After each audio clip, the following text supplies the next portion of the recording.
So today we thought we'd have some fun with a pretty well-known film and book that we both really enjoy. Right, Ian, you said it's what you're, Absolutely. Yeah, and have you read the book? absolutely. And what we are talking about is The Shining. The Shining, yes. So, and have you read the book, the novel? I have, yep. So let's start with that because did you find that the novel was more intense or less intense than the film? Well, that's an interesting question because the novel by Stephen King Mhm. and the film by Stanley Kubrick are two complete polar opposites. Um, as most film productions are when they're made from a novel, the film is usually always very different Right. from the book. And this is no exception. Um, Stephen King's novel is more of a classic ghost story, where Stanley Kubrick's movie is more of a psychological Thriller. thriller of the character of Jack Torrance being isolated in the Overlook Hotel and basically going stir crazy with cabin fever.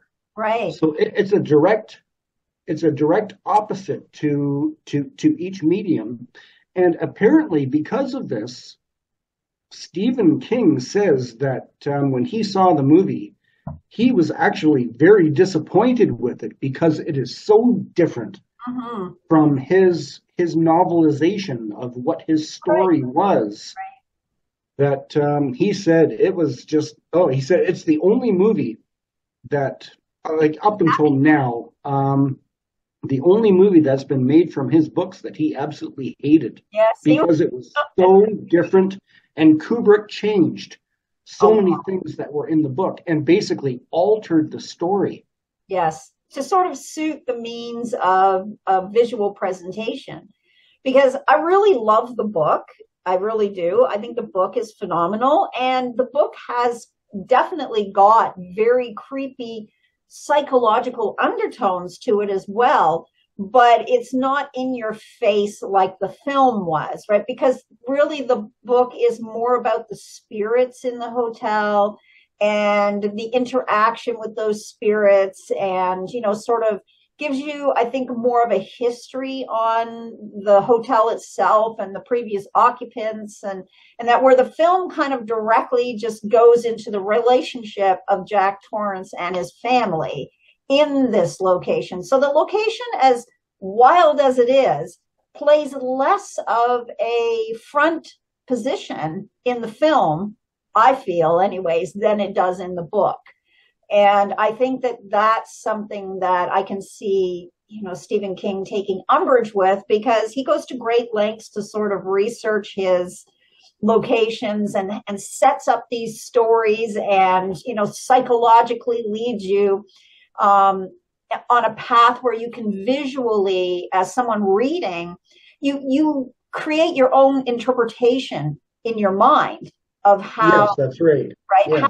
how this place is, and then you create your own interpretation of the characters too, right, in the story. Now I will say that I did like the casting of Jack Nicholson.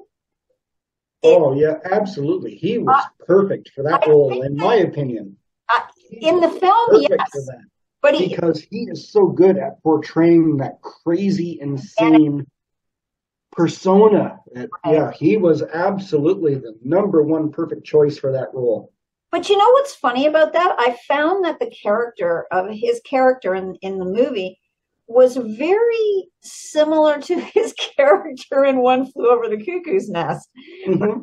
So, Yeah. and then in The Witches of Eastwick, in a weird sort of roundabout way, that is obviously Jack Nicholson sort of ingrained within himself, that this type of psychological craziness comes somewhat naturally to him, at least on screen. Yeah, and I find it interesting. So let's talk about the film first, right? We'll chat about that first. What is your favorite scene in the film? Do you have a favorite scene? I mean, I think everybody likes the scene where he's like, "Here's Johnny," and he's hacking at the door with the axe. But Oh boy, that's a good question. That's a tough question because I love the movie. I love the movie. As I say, I have read the book.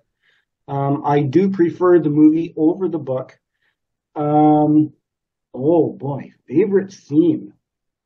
The scene that scared me the most was when little Danny Torrance is riding his trike oh, through Trace the hallways the of the hallway. hotel, and he turns the corner, and there's those two girls Oh yeah, standing at the back end of the hallway. That's the scene that scared me the most in that whole movie. really. I don't know why, I find but that interesting. I yeah. think it's just because of the play, because the hallway, seems to continue forever and ever. And here he is riding his little, big wheel down the hall in this hotel that's completely empty other than them. And then, when he makes that corner, and then suddenly the twins are standing there, right? And Oh, that's that scene gave me nightmares. and that scene has contributed to many a Halloween costume over the years of people portraying the twins. But this is the other thing too with the film version, because the book version is really about the spirits. Like, you get to know quite a bit about the spirits in the hotel.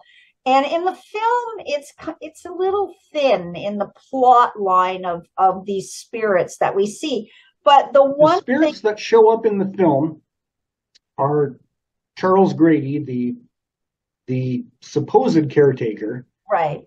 And I say supposed because there's a scene where after Jack's going crazy, and he's in the ballroom and he's sitting at the bar, and Charles Grady comes up as a waiter and accidentally dumps a drink on Yes, down the Jack's uh, jacket. And so he's like, "Oh, Mr. Torrance, I'm sorry. Let's go into the washroom and I'll clean that stain off for you." And the two of them get talking, and Jack Torrance recognizes Grady and he says, "Mr. Grady, you were the caretaker here, weren't you?" And Grady says, "No, Mr. Torrance, you are the caretaker. You have always been the caretaker." right. So there's this ghost story Kind of tied element to them. within it that And what's interesting too is the way that they really tie this in is that Wendy's character is not particularly proficient in understanding or accepting or seeing the spirits. And it's hard to say with Torrance himself if he's seeing these or if they're actually embodying him in a weird sort of way. It's like, are these spirits actually the ones that are forcing him to do these things? And with the Grady family and the twins supposedly having burned the hotel down, or at least tried to, and killing the family, there's all this sort of negative energy flowing around this place that perhaps he's absorbing without consciously being aware of it. But Danny is the one that sees everything. And so as children, we know that, kids see imaginary friends. I never ever use that term other than this way, because yeah. as a child, I saw them and I still see them. So Well, they're not, that's the basis of little Danny Torrance, yes, is that he shines. yes. He has the shining. Mm-hmm. And that's it. And I think that's lost on a lot of people. Actually, they don't really understand the title of the book, and and in the film, it's lost a lot more, because in the book, I think that we get a better dynamic between the characters, and we understand Danny further, and we understand that this is not the first time that this has happened with him. and his family and his parents, they understand, that he has this perception, whether they're accepting of it or not. Even in the book, they seem less inclined to be, but Yeah, well, in the film, you've got several little tie-ins to that. As you say, you got little Danny at home, and he's got his imaginary friend Tony, that's the right. little boy that lives in his mouth, that speaks through his finger. That Yes, Danny's not here, Mrs. Torrance. that's right. And then elsewhere in the film, you've got the Danny interaction Hmm. with Dick Halloran, That's right. who was the head chef at the hotel. Hmm. And the head chef was very perceptive and receptive to psychic and paranormal, who also shined, and Right. he recognized this ability within little Danny. Hmm. And that is where it sort of comes in. But then, as you say, yes, it's never really progressed beyond No, it's not. those particular scenes within the film. And I think that might be why Stephen King, and I'm not going to speak for Stephen King, but I'm just saying, it could be why he wasn't happy with the direction of the film, because it had kind of gone away from The Shining of Danny and his abilities and the family sort of coming to terms with these things. And yet in the film, it's more of a, sort of fear factor, shock kind Yeah. of, there's a lot at play. I mean, even in the film, there's a lot of psychological, you know, I guess, scares in there, right? Even though they're more geared to visual, there's still, there's still some psychological stuff at play. I mean, if you're Well, watching, that's what I like about the film, is that it's not your typical, Hollywood horror film like we have today, where there's all these jump scares, and it did play with your psychological mind as you're watching it, with the creepy shots, and maybe some of the creepy music that was in with it. It really was effective. there was some really good visuals in the film, like the hallway scene with Danny riding on his big wheel Mhm. down the hall, because that drag sort of, you were kind of pulled with Danny, like you were on the back of his tricycle going down that hallway. And when you turn that corner and those girls are there, you really do get that. It's not so much of a jump scare, but it's that, what the heck, like I wasn't expecting that, right? And then the moment with the here's Johnny, I kind of felt like that, you were building up to that, right? That moment, Mhm. you were building up to it. But I think really, And that was improvised. Jack Nicholson actually improvised that line. yeah, And when he did it, apparently Stanley Kubrick, being from England, didn't understand the reference. And he right. went, what? Mm. And so yeah, apparently that was a Jack Nicholson improvisation. Which was really quite brilliant on Jack Nicholson's part, because yes, American audiences would pick up on that, like North American audiences, because for those of us of a certain age, we grew up with Johnny Carson, and that was, the Right. intro. It's like, here's Johnny. And so throwing that in as that moment where he's, completely lost the plot, it was very impactful. But I really find that the film,